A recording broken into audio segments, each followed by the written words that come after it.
Hello, good morning சொல்லுங்களா. இன்றைக்கி அம்மா வந்து இந்த பாருங்க பாக்கெட் மாவு தான் நின்றுக்கிறேன். ராகி அடை செய்ய போகிறேன். அம்மா சிம்பிளாக தான் செய்ய போகிறேன். நான் நல்லா இருக்கணும். 2 பேருக்கு ஏற்ற மாவு பாதி போட்டேன். கடையில் வாங்கின மாவானோட சளிச்சிட்டு தான் செய்யணும் பிள்ளைங்களா. ஏன்னா எப்போ அவன் பேக்கிங் பண்ணுறான்றது நமக்கு தெரியாது.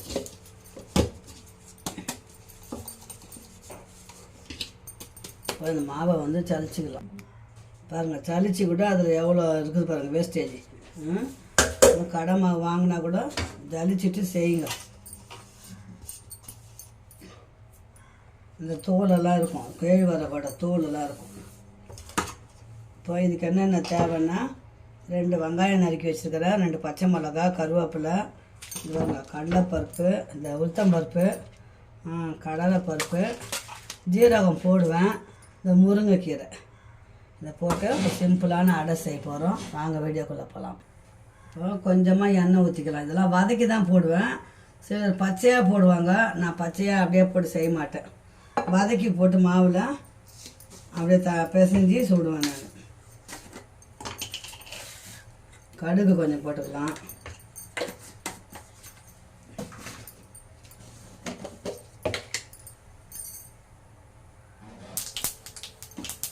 கடுகு பொரிச்சிங்கன்னா ஜீரகம் கொஞ்சம் போட்டுங்க.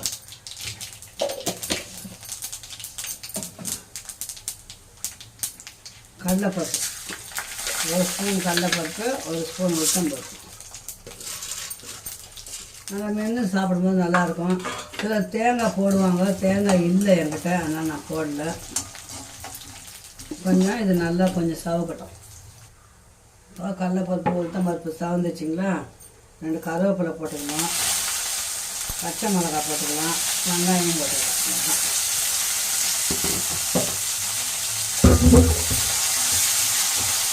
இது கூடவே இந்த முருங்கைக்கீரையும் போட்டுக்கலாம்.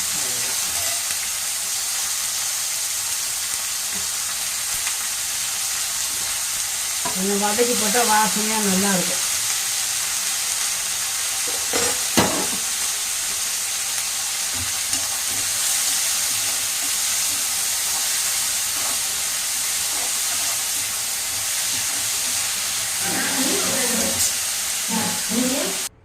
இப்போ பாருங்கள் பிள்ளைங்களா, இதெல்லாம் வதங்கிச்சு. வதங்கி கொஞ்சம் நேரம் ஆற விட்டேன்.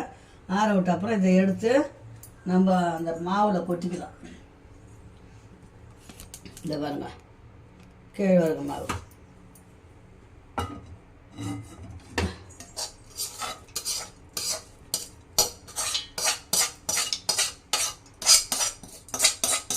கொஞ்சம் உப்பும் கொஞ்சம் வெதுவான தண்ணி ஊற்றி பிசைஞ்சி அப்படியே தவாவில் போட்டு சுட வேண்டியது.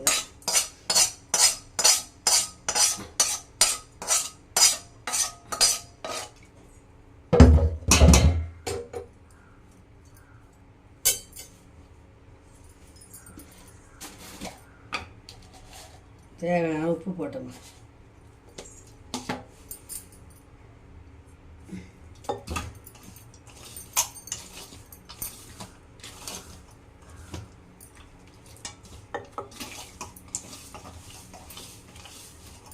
சூடாக சாப்பிட்டா அப்போவே சாப்பிட்ணும். இதெல்லாம் அப்போவே நல்லாயிருக்கும். அப்போ தான்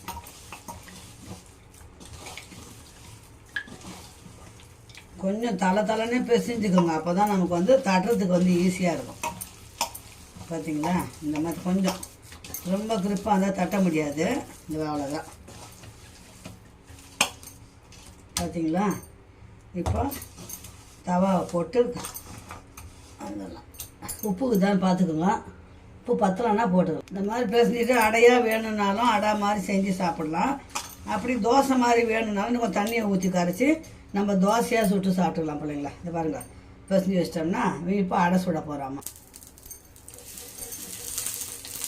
தவா வந்து நல்லா காஞ்சிருக்கணும். அப்போ தான் நம்ம சுடும்போது ஈஸியாக இருக்கும் வேகிறதுக்கு.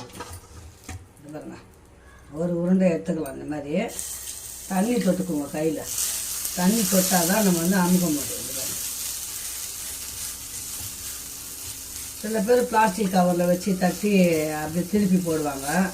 நான் இப்படியே தட்டிடுவேன்.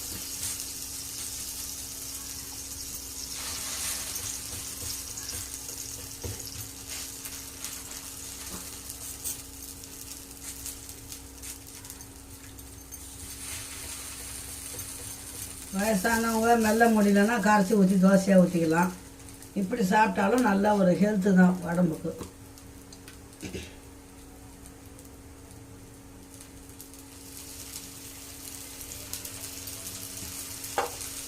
இதுவும் வேகணும், நல்லா மூடி மூடிடலாம். ஒரு பக்கம் வெந்துச்சு, அப்படியே திருப்பி போட்டுக்கலாம்.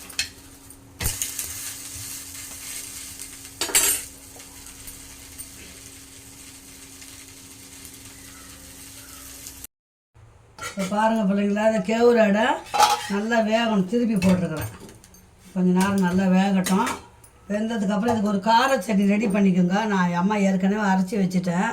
இது வந்து 2 தக்காளி, 2 வெங்காயம், ஒரு கட்டி பூண்டு, ஒரு சின்ன பெருங்காயம், கொத்தமல்லி போட்டுக்கோங்க கொஞ்சம் நிறையாவே போட்டு நல்லா எல்லாமே நல்லா வதக்கி மிக்சியில் அரைச்சிங்க. தாளிக்கணுன்னா தாளிக்கலாம், அப்படியே வச்சுன்னு சாப்பிடலாம்.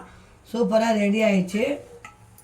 இந்த சட்னி வச்சுன்னு சாப்பிட்டீங்கன்னா இன்னும் நல்லாயிருக்கும். அவ்வளோதான், ரெடி ஆயிடுச்சு. இது பாருங்க, சூப்பரான ராகி அடை, முருங்கைக்கீரை போட அடை, கார சட்னி. வாங்க சூடாக சாப்பிடலாம் அம்மா வீட்டில். இந்த மாதிரி செஞ்சு சாப்பிட்டுட்டு எப்படி இருக்குதுன்னு சொல்லுங்கள்.